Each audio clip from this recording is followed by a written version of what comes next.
My site is the Lahaina Jodo Mission, the 21st historic landmark in Lahaina, Maui.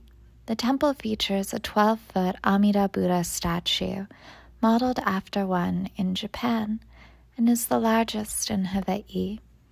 The temple started as a house in 1912 and moved to where it is now in 1931. The three-tiered pagoda holds the urns of members. A replica of the original temple stands where the prior was burnt down due to a fire in 1968. In 1968, the large Amida Buddha statue was erected to commemorate 100 years of Japanese immigrants in Hawaii.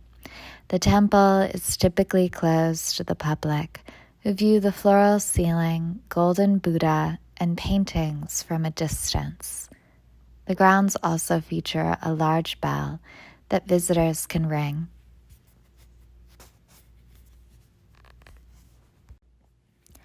I selected the site due to how it was worth analysis, as a result of how it is both personally and culturally significant to Buddhist and Japanese culture in Hawaii. The site is significant to Japanese culture on Maui and plantation culture. The site was originally built by Japanese plantation workers. Understanding what bridges with Japanese culture in my world gives clarity about significant cultural influences in relation to Hawaii. This relates to the culture of those who were initially stripped of their voting rights as a result of Hawaii losing its sovereignty. The cultural significance to myself and my family was reflected in how the monk recalled seeing me before, despite how I had never before attended prayer service. The temple was one of the places my parents brought me when I first visited Hawaii as a child. When they did so, they introduced me to Buddhism and gave me a coloring book. Buddha was introduced to me as a philosopher, and my relationship has not been in a religious sense, but as someone who visits the site to recall a philosopher's insights. I visit the temple when I feel like I have forgotten them, or should seek them for new inspiration. I have attended Obon festivals at the temple for many years, celebrating the lives of my grandparents and other deceased loved ones with my mom. My analysis included video recordings of visits, attending monthly prayer service, and researching about the Jodo Mission with online text. This allowed me to personally engage with the temple in a way I had not before. I called to ask when the unlisted times for prayer service were held and attended a ceremony.